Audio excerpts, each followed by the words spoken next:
And there are so many people worldwide who are ready to testify in the International Criminal Court against your entire family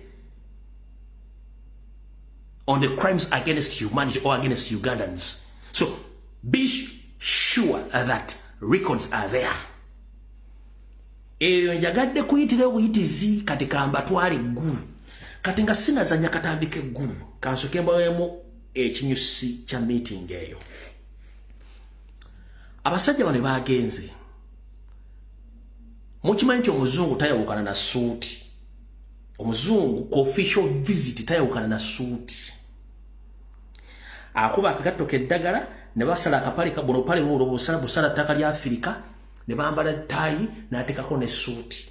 That is the official attire okujja mu official visit. Wabula okulaga abasajja bano kwa mwena temwakitegedde ne Yoseri teyakitegedde ne Salimu Sete yakitegedde okubalaga nti abasajja babininga business bazze bambadde nga bambadde amasuuti nenga bambadde casually tebataddeeko suuti. That is the saying tebabaddeko business. Lwakuba mano tebasobola kusoma nyambala ya muntu ko lunaku etegeeza ki bwayambala bwati aba ategeeza ki bwayogera bwati aba ategeeza ki.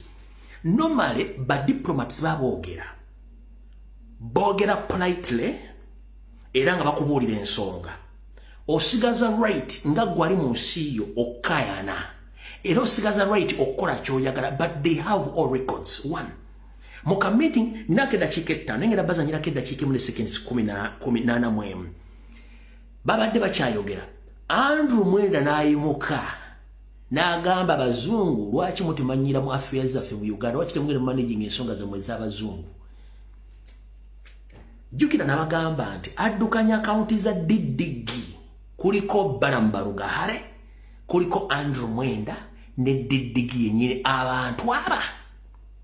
abantu basatu. So gurama oba ensengeka y'ebigambo olumu eyawukanamu.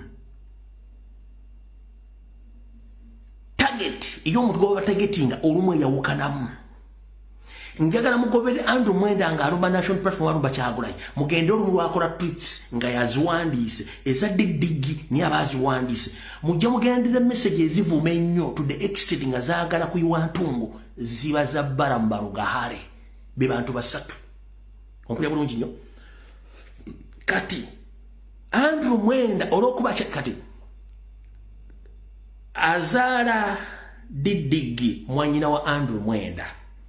Bw'olabanga reasoning capacity ya Andrew Mwenda in public wa reasoning tekwewunyisa na reasoning ya Didigi baga mwana mugimu ava ku ki mwana mugimu ava ku ngozi omusa gobula Andrew Mwenda nga ayogera ng'embaate wuta supu ku kyoto omwana ono kojja omusayi fanagana ogwannyina aba agenda kwogera kire bagenda ku reasoning atya.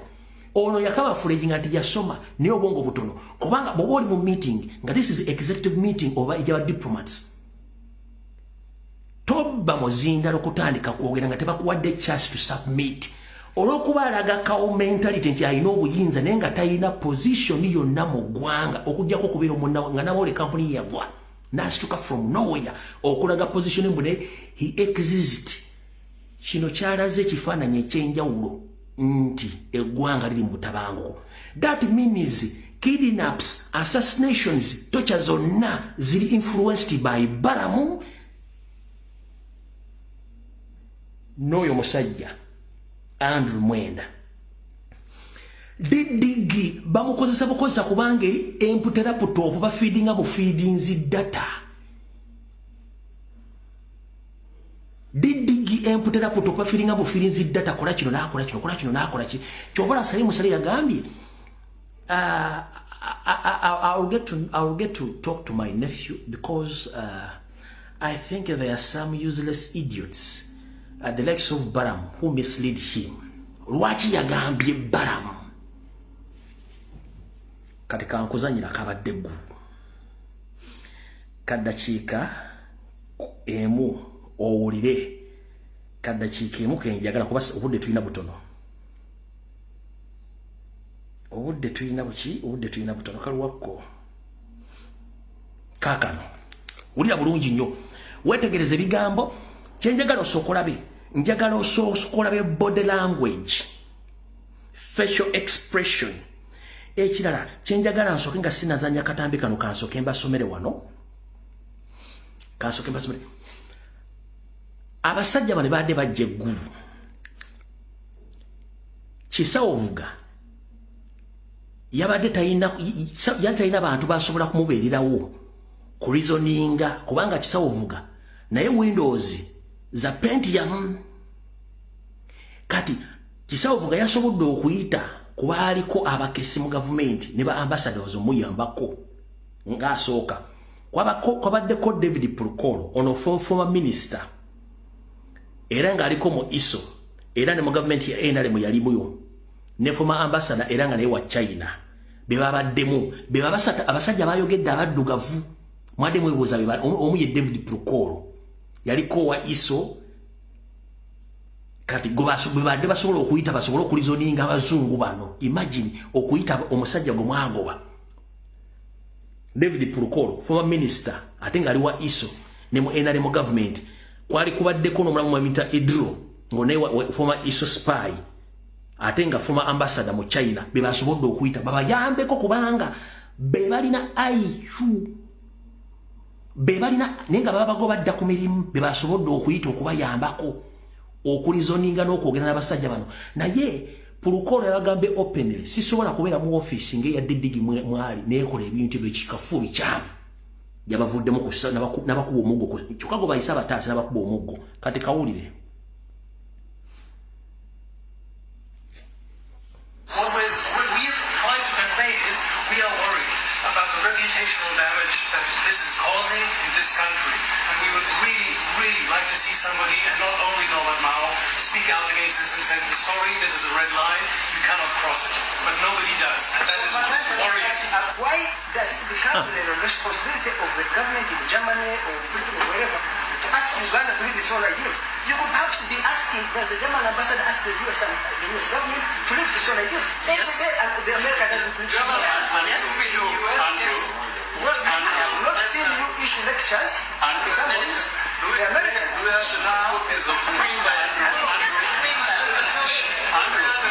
Even if it is our struggle, we have no right to oppress our own people or to torture them. You understand? And say they're in the basement and you say they are learning which language? Totally unacceptable. Thirdly, when you become in that office, you are no longer yourself. That's the institution of the country. That's a pillar of the state. You must be careful how you conduct yourself. We call a ceasefire, and then we sit down and talk about the situation here and there. My brother-in-law is a German, you know. Yes, I know. You know here. His brother-in-law is a German. Mujjukira mwanyina wa Museveni eyafumbira omusajja mu Germany kati ono gwalifalingako mbu Kisawovuga gwalifalingako mbu tebandibadde nnyo na lutalo na bazungu kubanga already ye mwanyina yafumbira omusajja mu Germany kyabadde ayogerako wano kyenjagala musooke mutegere wakyaga nti his brother-in-law is a German wano ono Salimu Salenga ayogera. My brother-in-law is a German, you know. Yes, I know. You know Hirma. Hirma is almost killing me. Your son, I said what you said. Your son is also your son. Get him and talk to him, but on his behalf, I can apologize, but I don't know what he will do tonight. On his behalf, he can apologize, but he doesn't know exactly what Muhoozi is going to post next. Which wadde nabagamba ntya. Era amawulire gawandiise gata nabagamba nti bano abasajja omwana byakola babimanyi. Balina obuyinza obukwata Muhoozi mumuteeka emabuusi n'omugataddamu okukola kyakola. Naye era Sala akugamba Kisawovuga mbu he will apologize for Muhoozi, but he doesn't know what he's going to post next. Omuntu nga wasoma administration, nga wasoma public relation, tosobola gamba nti you are going to apologize at this particular moment, but you are not sure whether you are going to control your son or your nephew and you are not sure what he's going to post next. Mbuyetonda kulwa muhozi kuyabadde akola. Naye ate tamanyi muhozi kyagenda kuzaako enkeera kyagenda kuwandiika. Kati bwe nkugamba Sero Bihogo and Educate Bihogo, lwaki Sale yayise banna Uganda tiyalese bantu ba cow mentality, era wa cow mentality yatandise kutinkuula ntalo. Bw'otunira body language y'akakazi kali akazungu ngeri gye katundemu ne kagira omuzungu bw'abanga ayogedde ekigambo n'asitula akamwa n'ava mu sound n'akanula baso mu lulimi lwa psychology abaakulaze kiki kino ekyogere kitalina magezi. Kuno kuliko abasoma psychology. Omuzungu bw'oyogera ekigambo n'agamba n'akanula era mula bweyaga naga kiki kino ekyogera bannange. Saagala njogere nga actions temuziraba. Omuzungu yenna abaddeko n'abazungu mwangale. Omuzungu kasitayogera ekiga n'akanula maaso ng'alinga eyeewunja. Baawulidde omuvubuka omusajja omukulu ng'ayogera ekigambo baga kiki kino ekyogera. Naye nga yeewadde self importance ye nga mwenda ngalooza nti ategeera nyoka nkabaddire mu kalabi. What we've tried to convey is we are worried about the reputational damage that this is causing in this country. And we would really, really like to see somebody, and not only Norbert Mao, speak out against this and say, sorry, this is a red line, you cannot cross it. But nobody does. And that is what's worrying. Why does it become the responsibility of Germany or Britain or wherever to ask Uganda to leave this whole ideas? You could perhaps be asking, does the German ambassador ask the US government to leave this whole ideas? Every day, and the America doesn't leave the US. Well, I have not seen you issue lectures. Okalaba.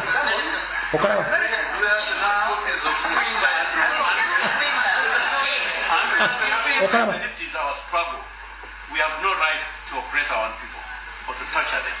You understand? And say they're in the basement and you say they are learning which language? Totally unacceptable. Thirdly, when you become in that office, you are no longer yourself. That's the institution of the country. That's a pillar of the state. You must be careful how you conduct.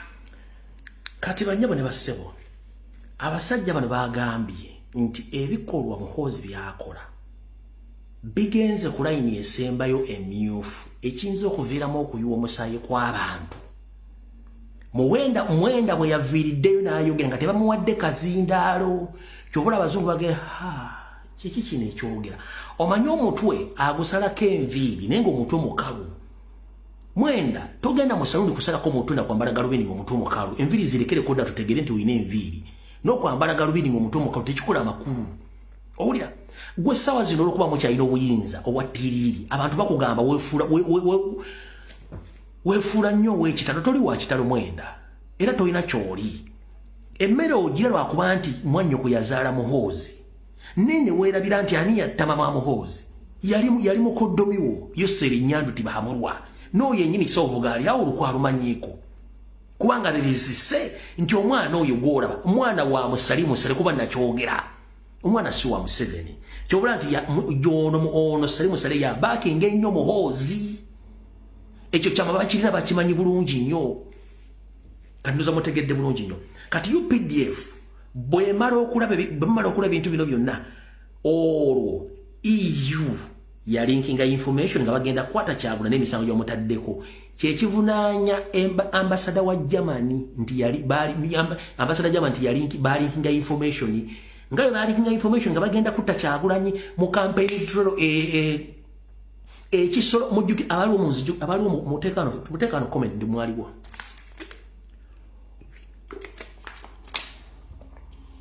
Abaliwo mu campaign mujjukira bulungi nnyo era EU officials be balinkinga information kyabula bagenda kutta. Kyobula mugemba mutaddeko amaaso abiri okitegedde. So kati awo tuvuddewo era ensonga njiggaddewo. But before nga sinagiggalawo eno ye closing statement ye ku nsonga zino ngenda kuddamu bazanyira akatambi kano kaddakiika emu ne seconds 10. Nyando Yosoferi nga yakajja mu buyinza ng'ayogerera amafuukuule amateeka aganyigiriza bannansi n'abalina obuyinza okunyigiriza bannansi n'okukozesa amateeka eri abantu abatono nga bo balina ebigendera byabwe. Then nkole close statement ku kino tugende ku information endala. Depending on the nature of the state in a given society, law can be an instrument of oppression and exploitation, or of social justice and progress. Law is not synonymous with justice. Is not always synonymous with justice. It can be, but it may not be. What is legal is not necessarily what is just. Law can be used by the strong against the weak, by the rich against the poor, by the minority against the majority. Historically, law has been used by the oppressor against the oppressed. During the slave period, slaves were owned and disposed of like chattels, and it was perfectly legal to own a slave.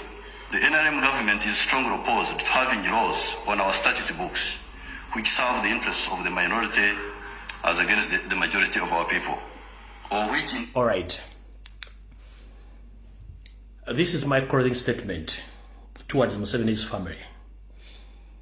As you have heard in that small video, when Museveni said that the minority, they use laws against the majority. Andrew Mwenda, Yoseriti Bahabulwa Nyandwi, Salim Saleh, and your relatives, as a family which is running the company called Uganda, I'm here to inform you that the international community knows each and everything, and it is on record. Andrew Mwenda, previously, you came out, you bragged around that you are the real spokesperson of M23, the labor group which invaded the Congo on Uganda's taxpayers' money. Occasionally, it is in the public domain that you yourself came out. You told the world that you are official spokesperson of M23, which labor group committed crimes against humanity in Democratic Republic of Congo, and it's still happening right now. The same Mwenda continue talking about the ongoing crashes in the South Sudan right now. The same Mwenda is talking rubbish against the national platform and our President Kyagulanyi Ssentamu. People are kidnapped, are killed, are tortured. The same gentleman is busy sitting around with his son or his cousin, planning how to arrest and how to press charges against Robert Kyagulanyi Ssentamu. He's busy intimidating the international dignitaries that they should get off against the Ugandan issues. Let me ask you one thing. Your brother-in-law Museveni, when he was waging war against the previous regimes, where did he get the support? He got the support from late Gaddafi, from the Swedish government, and the other government and other international governments, to the extent that the entire family of Museveni, including you were a refugee in those countries, waiting for your brother-in-law to take over power from the previous regimes. So, I'm here to inform you, whatever you are planning against Robert Kyagulanyi Ssentamu and the indigenous Ugandans, you will pay in heavy currencies. Because we are watching. We are in .com era. We have all histories and records against you, against your brother-in-law Museveni, Chisawo Vogadadi Salim Saleh, and your son Muhoozi Kainerugaba. The will of people in Uganda will presume their rights and they will take over power very soon. So that system of blackmailing, killing, kidnapping, and imprisoning innocent Ugandans, pressing forged charges against them against their will, it will end. Last week, the UPDF amendment bill was passed.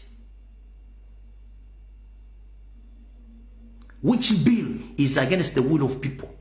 Because we have the well arranged and structured judicial system for civilians. The court martial is not needed because not all of Ugandans we are in the category of being soldiers that are going to be tried in military courts. No. But you are rotating around, cooking, preparing charges against Robert Kyagulanyi Ssentamu because you don't want to face him in the forthcoming elections. But for the will of the people and the will of God, anything will happen very soon. And you will pay. That is my cross statement. Kati mwalabika akatambi k'omukyala omulamuzi muli agonja ng'afiiriddwa kabitewe Darlings kitalonyo ddala bambi mukama amuwummuze mirembe naye mbwe ekyamusse okubanga amalwaliro mu Uganda gafuuka bijjukizo ng'era temulimu wadde akayiso oba akaseka akasobola okuliisa omuntu ali ku oxygeni amalwaliro agali mu Uganda.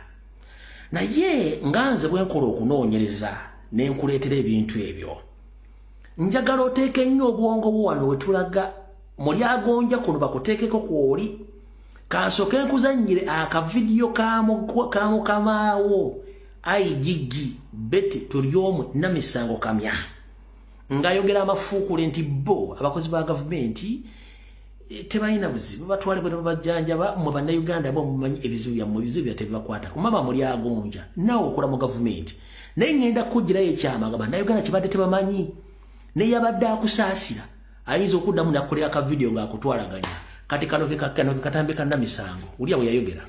Let me tell you, for us seated on this side, me here, Mr. Makababad, none of us is going to die in Mulago Hospital because there is no medicine. I'm telling you the truth. If there's no medicine, he will call the president will put him on a plane and take him to America. He is not, and I am not, a victim of corruption. You must know who the victim is and start fighting as victims. You who will die in Mulago Hospital because you don't have the option of going to Nairobi. And when there's no money to work roads, because UNRWA has mismanaged roads and people have stolen money and the roads are bad, I'm Mr. Kamabale here, we are driving VXs, we don't even fill the potholes. It is you who is filling the Kambadilemu omukyala ayigigi namisango tuli omwe kama yagamba nti bo tebalina buzibu n'amalwaliro butabamu ddagala kubanga buvunaanyizibwa mu okwerwa nako okwogera bateremu eddagala kubanga ye bwalwala bakwata olukomo ne bakubirayo Serinyandwe n'abasindikira ssente ne balinnyonnyo ne bagenda abajjanja ne famire zaabwe nayogera n'abagamba muli awo mwasamiridde ng'obugege obukalu ku muddala ekyo kyange nkiddamu nti muli awo mwasamiridde ng'obugege obukalu ku muddala ekyo kyange nze nkyongeddemu enguudo ze muyitamu ezirimu ebinnya muvuga omotoka buno bunyongeza simayi buvitiizi bulawo mu bwani ne bugwa mu binnya ne bupaapaala ng'embaata esudde ebyana mu mwala bo bavuga zi V8 zimpenko ntewulira kinnya so kati kizibu kyammwe mu okwogera enguudo bazikole bo bayina emmotoka engumu n'amafuta banyagwaweere tebibakwatako kiri gye muli naye omukulu ono namisango tuli omu yaliko mu opposition ekyo si kibi wabula yabalangira naye ng'abagamba information entuufu kati mukyala muli agonja bambi omwami oyo yafiiridde mu malwaliro agamu mu Kampala naye oli mu gavumenti essimu ya Museveni yabadde ekubuze ne bbawo yennyini yabadde munene mu Uganda naye essimu ya Museveni yabadde mubuze oba wano ekiri atabala kyekiri nasigadde waka mumugendere mulowooza abakozi ba Museveni nti mulina ensi endala eri waggulu ku bannayuganda wano mulowooza muli ku levo y'amapeera nti waliwo ensi endala eri ku mapeera waggulu mwe gye mbeera munedda muli mu community yemu naffe ekyenjawulo buli kimufuna kyabwerere nga tekiva kusereza mu musolo ne weerabira kati kansooke mbajjukize nga sinazanya video ya mukyalo ono kansooke mbajjukize kambazeeyo mu mwaka gwa 2019 Parliament de Bannayuganda bakuba enduulu nga bagamba temukwata ssente za muwa musolo zizimba mu ddwaliro liribowa nti ye wabula mukwate ssente ezo muddaabiriza amalwaliro agali mu Uganda muteeke buli kyuma ekyetaagisa okukola ku muntu wa bulijjo ssente zimba muzisaamu ne bigenda mpaka mu kooti mumpulirize bulungi mu 2019 mulyagonja kuno kuuli mu 2019 Parliament n'abana Uganda bagamba temukwata ssente zizimba mu ddwaliro liribowa wabula mukwate ssente ezo muddaabiriza amalwaliro muteeke buli kimu ekyetaagisa ekyandibadde kitwala abantu ebweru bajje babere mu malwaliro g'eggwanga baagaana baasigira mu kooti wulira ensala ya mulyagonja kennyini oyo ebbaluwa ye judgment yino oba lulingi yino njirina wano eno lulingi ya mulyagonja oyo akaaba yiyo lulingi yagamba bw'ati kanji basomere mujiwulire bulungi nnyo. The Republic of Uganda, the Court of Appeal Uganda at Kampala, Kaluma, bale balamuza abaliko, kwaliko Engonda, Entende, bamugemeererwe, Mulyagonja, Mugenyi, and Kahikika, ne JCC. Constitutional petition on 007 of 2019. Initiative for Socio-Economic Rights Petitioners versus Attorney General. Respondent. 10. Judgment of Irene Mulyagonja. JCC. Judgment of Irene Mulyagonja.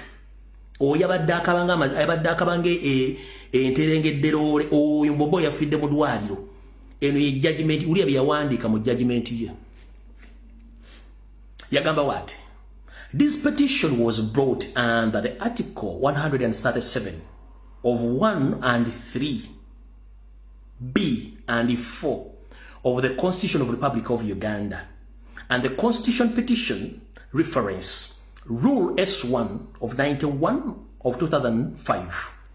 The petitioner alleged that the certain acts of government of Uganda through the Ministries of Finance, Planning and Economic Development and Health and Parliament of Uganda are inconsistent with a certain provision of the Constitution background.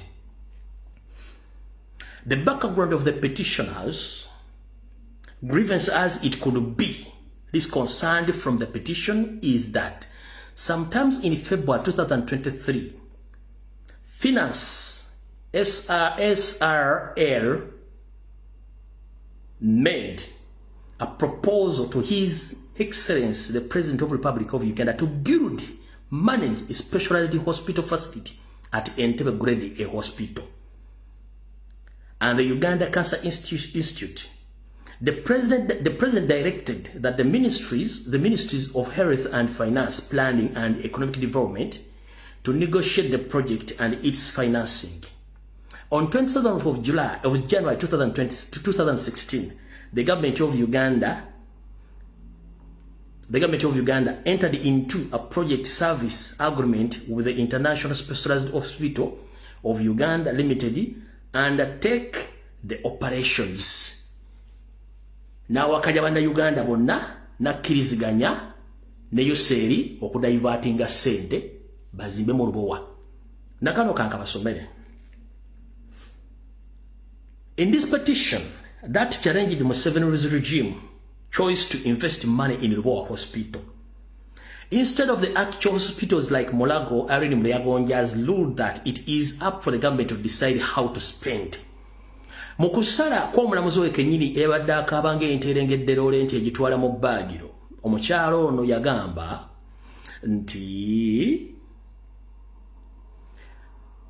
bw'ati nti kiri eri gavumenti ya Yoseri okusala wa ssente weegendo ziteeka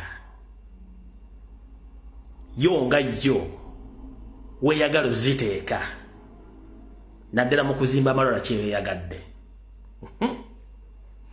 Sadly, her husband died a few days ago at Mulago Hospital, and the Rukra Mass, she described the poor facilities at Mulago Perhaps if the reward money was actually invested in Mulago as SIER urged in the husband, the 1,000 who died at Mulago due to lack of basic annually would be a live cut.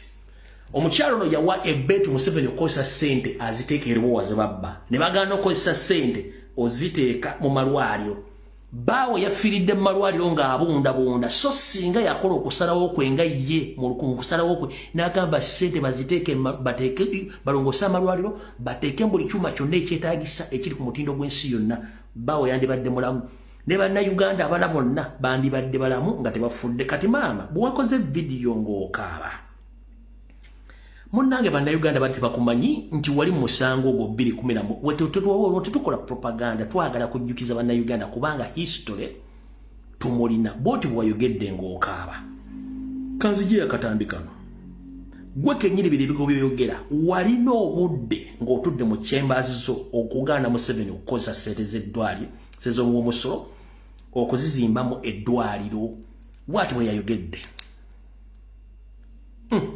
I have a story that I can tell about what I called our hospital tourism, because we started in IHK, then we went to Zambia 2 times, then we went to Mulago, then we ended up in IHK, I mean in Inquiry General. That is over a period of only 2 months. And why did we move from hospital to hospital? We started at IHK. The costs was insurmountable. I, on my own, could not bear them. And I could not start, I am a judge of the Court of Appeal, the Constitutional Court. I could not start going to ask for money to look after my husband. I had to find a way of looking after it. So we kept on going lower. We left that hospital. We went to Zambia Hospital. It had also become, I thought Zambia was a place where we could find refuge. It had also become more expensive. We left it and went to Mulago Hospital, and I can write a book about Mulago Hospital. It's called a specialized hospital. But it comes to a point, and this speaks to health care in this country. Let him who has ears hear. If on 6B, the private wing in Mulago Hospital, the government of Uganda can fail to provide you with a shot of insulin.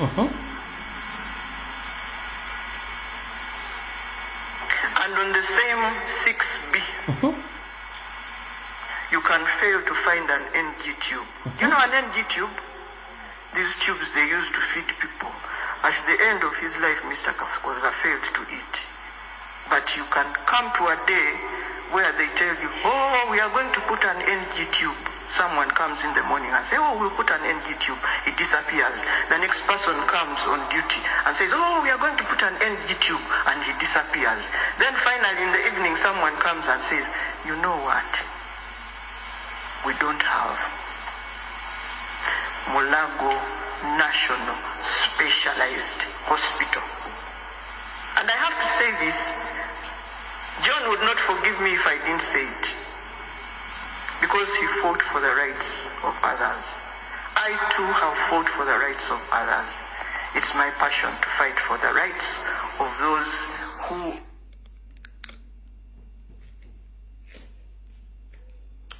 Lwakubano sisanya ntu sisasa nena ndigambe ekigambo mulyagonja. Naye eyakutumba erinnya eryo mulyagonja. Ndizemu ne ndikuweereza nti yakutumba erinnya mulyagonja. Era akulaba ng'olidde gonja n'akumalamu obwongo. Tosobola kungamba wayimirira mu chambers zo n'okola judgment. N'owa Museveni olukusa okubba Sereze Muwumusula azimba oddwaliro ly'Eruwowa. Nga bannansi baba bagamba ssente muzikwate mulongoosa amalwaliro ga Uganda muteeke buli kyuma kyonna ekyetaagisa nga n'omuntu wa bulijjo asobola okubeera ng'asobola okujjanjabwa. Katoli wano okekemanga enkoko gye baggyeko amaggi ng'etuusiza okumaamira nga terina maggi bagatutte. Jjaaji wa kkooti enkulu mulyagonja oli ku mukulumbirwa mu bbaawo onyumya sitoole nga walina obudde wawandiika okusalawo okwo n'owa Museveni olukusa akosese wasala watuula n'okwata empandiiso n'owa ensalayo n'owa peneti erinnya lireddala baŋŋaano dyogera n'owa peneti olukusa atwale serizo omuwa musolo kati bawo yafudde naye ogamba mbwe mulago yafuuka museum yes tubali tukimanyi nti museum kati kirabika mumuyira ensi eri awo mu space ku mapeera waggulu nga mubeera awo ffe temutulabayo wansi tuli basiru naye nga ate mulina okuvayo waggulu emujje wansi eno kati mama mugira mbeera waggulu naye mulina okuddako wansi eno gye tuli kati wazzeeyo ng'olina ebbaawo kitegedde bulungi nnyo kale mama mulyagonje yakutuuma erinnya munnange teyalimba olidde gonja ku nsi kuno n'akumalamu n'obwongo walina obudde obuyimiriza peneti obutatwala ssente ezo wali amugonja ng'erinnya lyo mukama ffenna ajja tulamuza kisa naye mulekera abo abaasoma okwefuula abataasoma ate ffe muga tetwasoma n'ensonga tuziraba bulala nnyo gwe tosobola kuŋŋamba nti mulamuzi wa kooti nkulu tomanyi kiri mu ggwanga kuba gw'ofuna omusaala kati no y'ensi gye tulimu saasira omwana owa ghetto saasira namukadde atakyalina mwasirize saasira abaana batakyalina nsimbi n'abazadde batakyalina bajja ssente omwana we n'alwala oba muzadde we n'alwala naye nga gavumenti erina omuwa eddagala terimuwadde nga n'omwana ogenda omukebera mu basikaani ziri ng'omwana musa emitwalo 12 okudde wala nga n'omusala gwafuna mitwalo 3 naye ng'ebintu byonna byandibadde ffiri lwaki byandibadde ffiri munnanga ali eyo buli nsimbi gy'otoola mu nsawo yo n'ogulamu ekintu oba n'okolamu ekintu kyonna seereze okuvaako omusolo guvaako Museveni gwakozesa okukozesa ebintu byakola kati ebintu byakola byalina otukolera ffe be tulina okufunamu enguudo amasomero amalwaliro n'okugula eddagala Uganda National Medical Stores eddagala erimu sirya jeneti ly'abannayuganda ne ssente gye baligula ziva mu bajeti ya Uganda nga ziyita mu parliament wabula eddagala eyo ligenda mu First Pharmacy eya jeneti esangibwa Mulago n'ebitundu ebirala by'eggwanga ekiina temusobola kyogerako naye nga jeneti ali kuno atudde alina buli maama sente jeneti olina appointment ne katudisire bagenda kuziika nazo bagenda kuzimentana ng'eringanga mapeera house bakuteekemu ne ssente zo nina ekintu kyennewunya mu nsi muno mumpe eddakiika emu ekibanyonyole n'obanga mwajja temulina dde ekijiiko kino ekiwa eddagala abaana sukaali eky'ettaka era nga temulina dde omuzigo mu Uganda ne mujja kati nga muyine amataka ga Uganda 60% you own 60% of Uganda land nga muyina 70% of all the properties in Mukono, Kampala, Wakiso, Entebbe mu owning 70% of all properties. You own 70-80% of the cash in all banks mu Uganda, including the National Treasury, nga muoninga sen. Mu local currency, mu foreign currencies, ninga bana Uganda mbala bange ebinyira batali wao. Naye olunaku lw'ogenda okufa ogenda okufa nga bo. Emmere gy'olya olya emmere essuwaani emu. Akabikko omulalu oyambala kamu. Ekiteteyi oyambala kimu. Osula mukaaga ku mukaaga n'ennyumba gy'osula bagisulamu. Naye mmwe ekibakuŋŋaanyisa eby'obugagga bino byonna mugenda bitwala ludda wa. Mugenda bitwala. Waki temusooka ne mutula twali tetulina kye tulina. Mukama atuwadde buli kye tulina. Kiki ennyo ekitufiiza ku bantu n'okubatta. Kiki ennyo mufaaki. Mufaaki. Jineti gwe nanyini First Pharmacy mwe nanyini Akedi mwe nanyini mataka muyina ente mu mitwalo mulina sente mu Sweden muyina sente mu America muyina sente mu Canada muyina nyuma mu America muyina buli kimu mugenda zebaka muddi era mugenda zikolera muki nga muna Uganda abulu eddagala lya mira muna Uganda abulu ekyemisana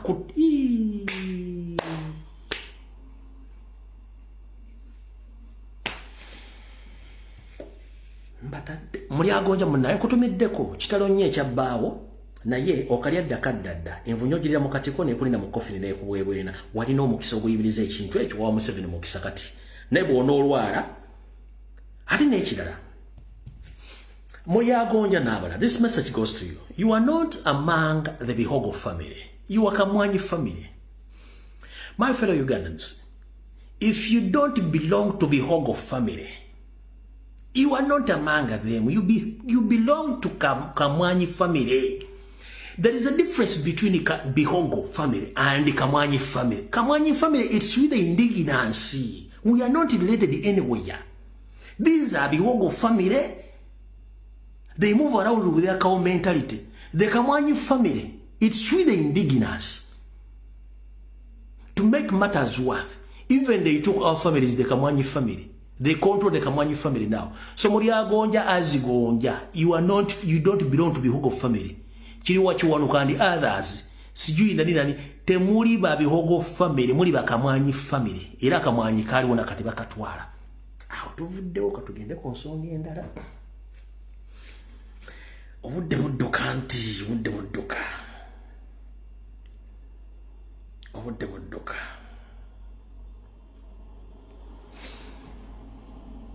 Obudde budduka. Muli agonja ndoza nkuwadde history wo. N'abantu bategedde kikyoli kati. Njagala bana Uganda mbadde bange liwedde njala ko ndakika 15 mpiso obaka buno. Mbadde njogera nnyo ku kintu kye bayita Post Bank. Mumpe ndakika 15 ngere ku information ne kamala okupayisizawo kano.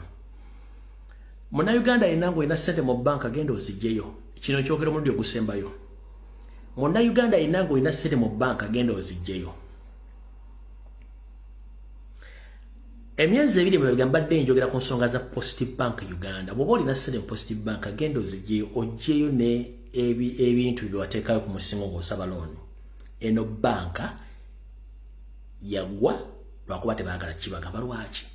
Mukimanyi mu Uganda bw'obanga olina kampuni ng'ebadde ekola naye nga tesasula misolo, waliwo akakodi ak'okukyusa kampuni ne bagikyusa amannya n'eraga nti yavaawo naye ng'esigaddemu nga bayinza okyusa management ne bakyusa n'erinnya naye nga kampuni esigadde yeemu. Kati ladies and gentlemen, mugende mugyewo ssente zammwe mu Post Bank. Lwaki? Wulira bulungi nnyo.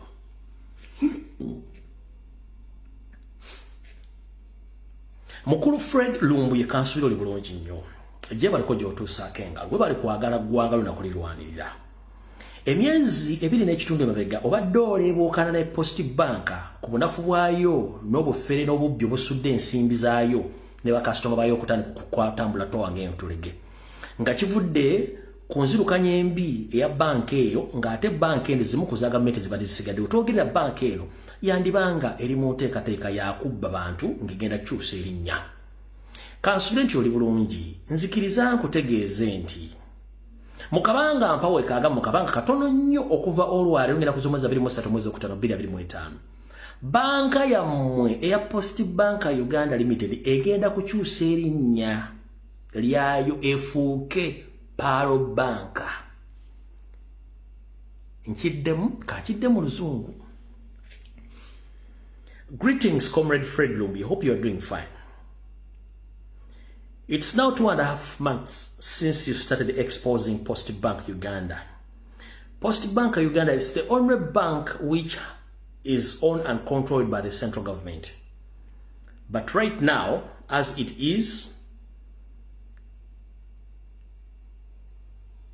since today, the 23rd of May 2026, Post Bank Uganda Limited, very soon or later, it might change its known name and they rebrand that back into another new bank which is going to be known as Pearl Bank.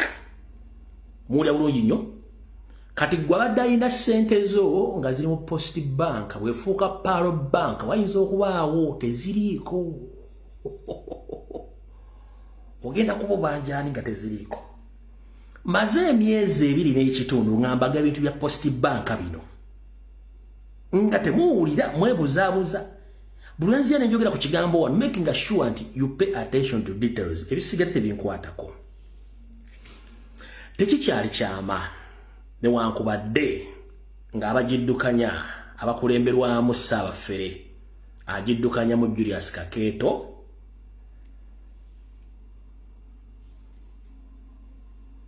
tebannakyatula eri ensimbu tongole nti banka eno bagenda gikyusa amannya.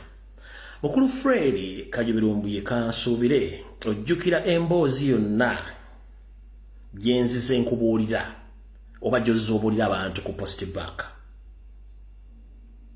Omulina obutaba na nsimbi eziddukanya ekittavvu kino ebigiviiriddeko okubeeramu abafere n'ababbi n'okukyusa erinnya. Ensonga nnyingi nnyo era nga zino wammanga zobadde ojjoyogerako n'olwekanzi kwongere ozibuulira abantu bazitegeere. Ky'olina okumanya okukyusa erinnya kirina ebigendererwa bisatu. Ebigendererwa bino bye bino wammanga. Okubuzaabuza bannayuganda nti Post Bank oba Paro Bank ezze n'amaanyi. Mumpulira bulungi nnyo nti okubuzaabuza bannayuganda nti Post Bank oba Paro Bank ezze n'amaanyi mapya naye nga banka esigadde y'emu. Kwe kuddira obutanaaba n'ogula perfume ne weefuuyira aba ne bawulira ng'owunya bulungi naye ng'ate osigadde tonaabye era osigala owunya. Tugenze mu maaso y'ensonga ensooka. Ensonga ey'okubiri,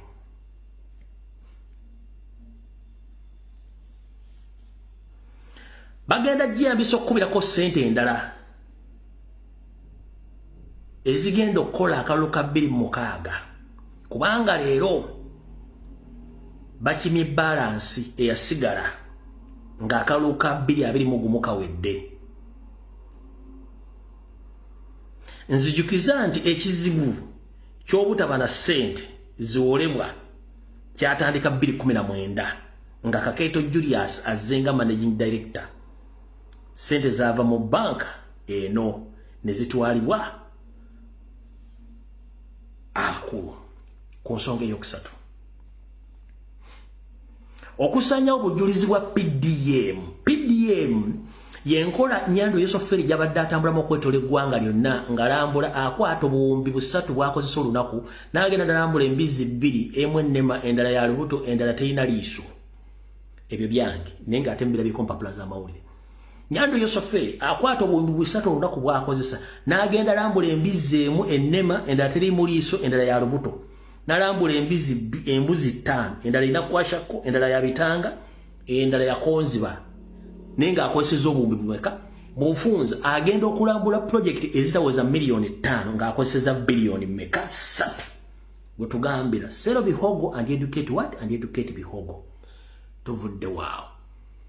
Ssente za PDM zaayita eno. Kati kanka obuli ensonga ey'okusatu, okusanya obujulizi bwa PDM funds.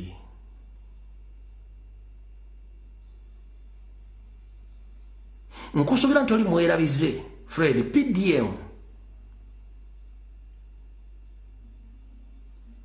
zonna zaali zimuvunaanyizibwako era zivunaanyizibwako gavumenti n'esalawo okukozesa Post Bank kubanga yaayo. Post Bank, Pride Bank ne Housing Finance nga zonna enkozesa n'enkola era yemu.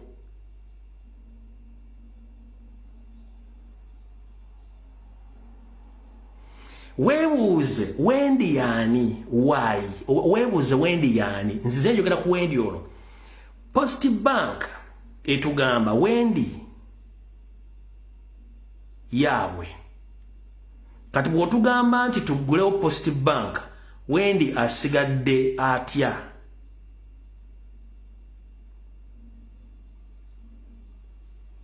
Ngera okutegeeza nti Post Bank already oba Paro Bank already eri gazetted. Kati already nakuzomeza 23 wetunatuukira ku mmando olwokubiri mujja kumpa screenshot nga banka bagiguddewo eyo Paro Bank naye ngegenda ejja kubanga bagibuzizza erinnya abalina mu ssente ezinabazifiiridde ebyapa byabo biki byonna bye bye Vietnam. Wano ojja kusigala ku mutimbagano ng'ambaga bimutayagala kuluwulira. Mujje ssente zammwe mu banka ez'e Uganda kebere banka kimujje sente wetulaga wafu atazijjeeyo zinja kubeera nga nnyumirwa teziriiko lwaki teziriiko nga nzinyumira kubanga mbagamba mutegedde bulungi munnange akonjagadde nkayiseewo ku speed eyayiriiri ng'obudde bukyali. Alright. Mukatubagiro akabadde kagenda maaso mabuka ga Uganda ebya Post Bank tubimaze njagadde bategeeza mwenna balina yosere kugende muziyo ne byapa bayimana buli kimu kati kano ke mu information mujengendo bawo lwaliro mwabadde ku mitimbagano enjijjawulo mulabye nti meeting etudde olunaku lwaleero ey'abasajja n'abakazi abali mu mabuka ga Uganda ne basalawo nti abalalo babawadde ennaku 14 nga bavudde mu mabuka ga Uganda bafunye gye balaga. Kino kivudde kumbeera nti abalala badde baagala kwefuga amabuka ga Uganda naye babanyabidde mu maaso bagamba bafulume amabuka ga Uganda ng'obudde bukyali. Kamba somera akantu kano mukawulire era mu mbeera eno njala kwebaza nnyo Comrade Strike Machine and your comrades.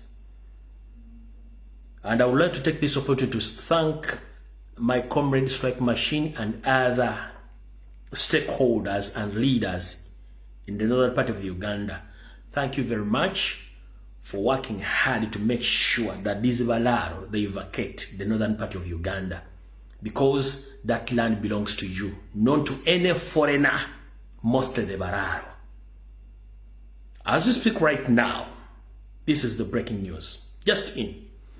Balaro herdsmen have been given 14 days to vacate the northern Uganda or to face forceful eviction. Nti bano abasazi b'ebyayi mu nsiko era abalunzi b'ente abagenda bazunganga mizozi basero bihoga ne educate bihogo baweredde ennaku 14 nga baamuse amambuka ga Uganda bwe babaganye bagenda kubanga basindiikirizibwa okuva mu kitundu ekyo.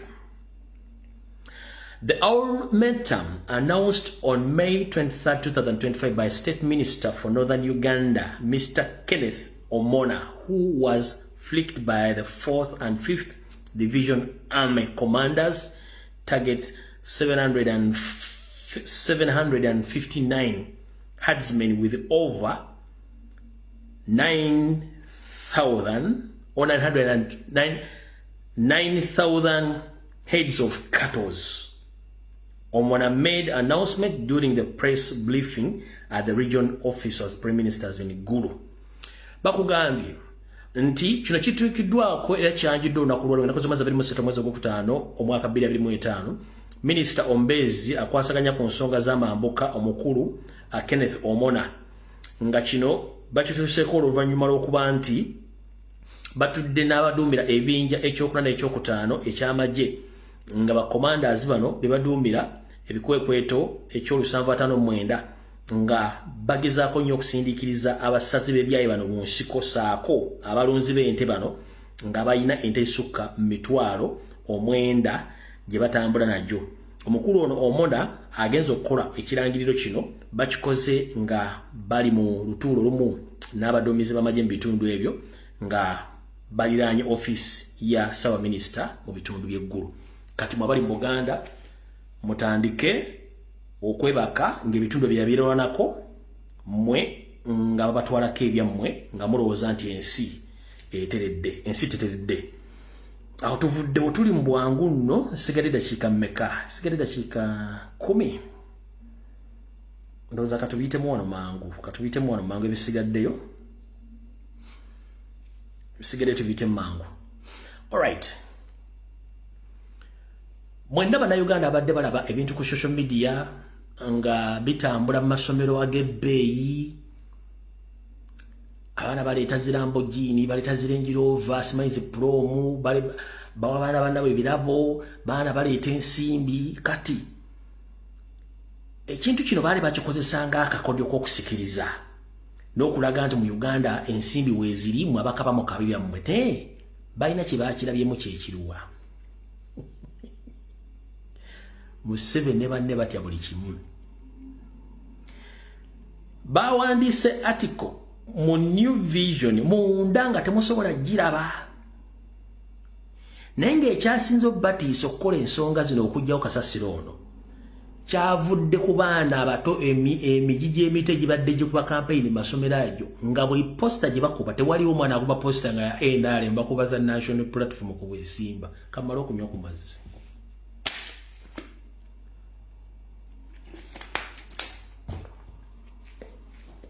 basetting ebintu byabwe nga bifuuse byalakizala okulaga abaana nti abaana balina ssente bazadde amasomero gabbe buli kimu bakikola kati batudde ne bagamba tulina ekizibu generation zonna zitufuukidde ziki nga abaana bonna abatabadde bakuba campaign simanyi prefect ediboy simanyi central prefect biki buli post ebadde ekolebwa ebaddeko national platform nga temwana yesimbawo mu primary oba second nga takubisiza post ya national platform kati bagambye bwe bati ekikulu sibya bino baweze ekyabawezeseza ebintu bino byonna ebadde byalakizale ky'abaana bato generation kubonanga ba national platform abatawo bwe muna emiti emite gya primary ne nursery ne secondary bonanga emiti gyaki nga tewaliwo omwana akubisa poster ya NRM agirina mu mundeetere wano njagala mundage campaign zonna mu nursery mu primary abaana badde bakuba poster nga ziriko zonna zibaddeko national unity platform naye kuba tekubaddeko national platform kubaddeko kala nga kuliko manvuuli ko genet banzoreke we don't have even support in these the coming generations. What are we facing right now? I think we are facing a problem now. Instruct the Minister of Education and the other institutions to stop this Rakizare life which we introduced in schools. No more posters or no more flyers. They should come and talk and campaign. There you go, no more flyers. Kat chino. Ngenda basomera ebintu bino temuseka naye ekibagisizzaawo ebintu bino byonna flyers eza vote kano ke kakulu kano mu kintu kyonna kano flyers eza vote zino okulonderako abakulembeze kekasinza obbatiisa ekibagisizzaawo kati kamba kiikyo kipapula kankibalage eno article ebadde mawulire wakati nga teri ajja gitegeera abaana badde baleta ensimbi baleta emmotoka ez'ebbeeyi ennyonyi nga bajja nazo ku ssomero kati ebyo geneti nga abigumidde kati akaleese obuzibu nga teri akubwadde flyer NRM bakuba ziriko kala national atikiwe we don't have even the generation supporting NRM. What is going on here? Nanka, these things must be abolished. No. Kategorida. Bagayawati. The government sets tough conditions for schools. Mbu government ya Nyando esoferi etaddewo ebiragiro ebikakali ku masomero. Wulira. Hiring cars choppers for school promo parties banned.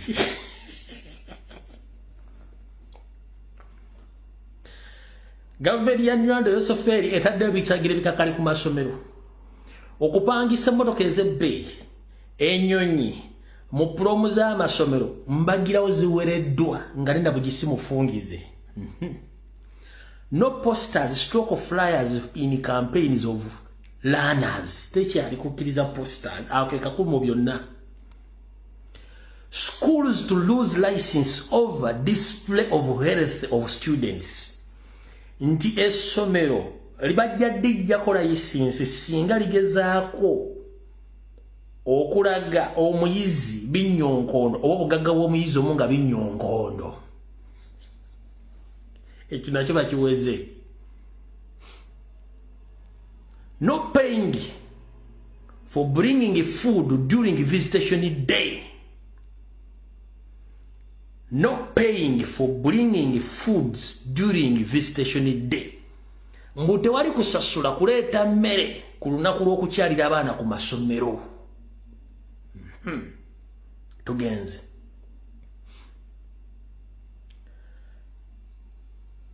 Ministry to prove trips outside Uganda. Mbu ministry y'enjigiriza yegendanga okukkiriza amasomero okufulumya abaana ebweru w'eggwanga so si buli somero kuzuuka tugenda Kenya tugenda Tanzania babiweze.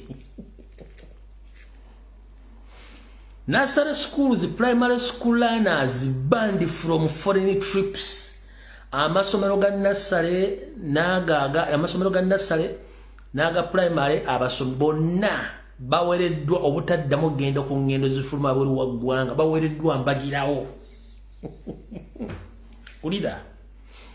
Schools must notify the police on tour. Mbwa amasomero gonna galina okutegeeza ku police ku ntambula zino ze babagendako. No school tour for nursery and kindergartens. No kuva olwaleero tekkirizibwayo masomero ga nursery nagabali abatandikira ddala okugenda mbagenze kukola kulambula okwetola gye babalaze babiwereddewo mbagirawo. UCC Media Council to vet the school shows.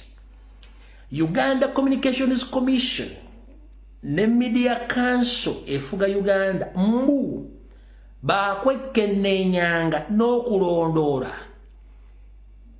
endaga z'ebintu ebyenjawulo mu masomero oba muri katemba oba abayimbi oba comedy nabwe babitaddeko komo nti UCC ne Media Council be balina okukkiriza ebintu ebyo okubeera mu masomero.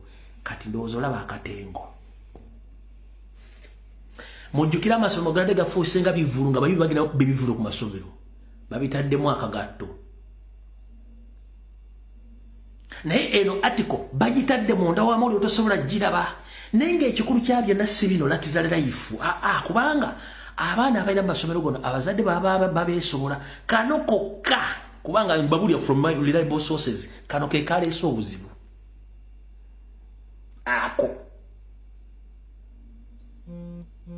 Ako ke kaleese obuzibu ako.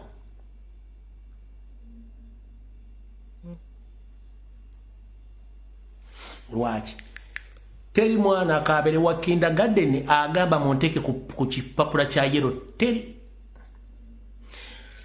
Ne mutuno obwana buno bujja ku social media bazadde bakwata mu kamera lekoogeraga nje ndi wa people power nje ndi wa Kyagulanyi nedda kyagala NRM nje ndi wa people power Baby Wine nalo kati nebyo biruma abasajja mubadde muloza mubalumye biruma abasajja ebyo n'akaana eji akakayigo kubekogera nti bawulire ennungu. Kati obwana mutemwagala bateka abaana tebagala bateka obupapula bya kyenvu kati nabyo baluma mutegedde abasajja mbatuusizza. So kati mutegedde obulungi nnyo awe tuli eggwanga we lituusaawo buli kimu kibaluma. Alright, akavuyo akabadde mu kooti Nakawa abasajja bonna abadde babadde ba state agency nga ono akubiba n'ebikondo ono tebabalya nti musajja muyayi musajja wa jati oyo asinza okusumula engumi musajja wa jati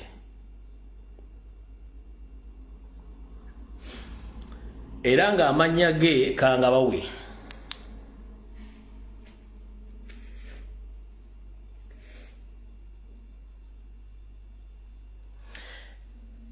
Yewanyaka Rogers musajja mugisu.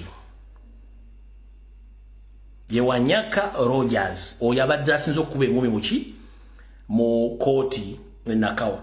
Kati bano bonna state be yabadde etegese okuba engumi mu kooti bano bonna babajjati mbala bonna babadde mu kooti Nakawa. Babadde mu kooti bonna ba mafia ba state agent. So abakubye engumi mwene bakubye engumi mu kooti Nakawa mbabulidde amanya g'omusajja bakubye engumi mayinze mbayambako bawa information na buli kimu n'ekibawa mwe mulimanya kye mulimpa. Ka video mwakalabye ddaka engumi ka video ka gundi nja kazanya olunaku lwonna bafunye obudde. Ka video ka akala nja kazanya olunaku lwonna bafunye obudde. So banayi video ewedde mukaba bankuumire atusinkane ku lunaku olulala lwonna mwiraba video wedi mubale kubeerako mbaagala nnyo fenna omukulembeze waffe Robert Kyagulanyi Center era gwe tulina okuprotectinga n'ekibiina kya National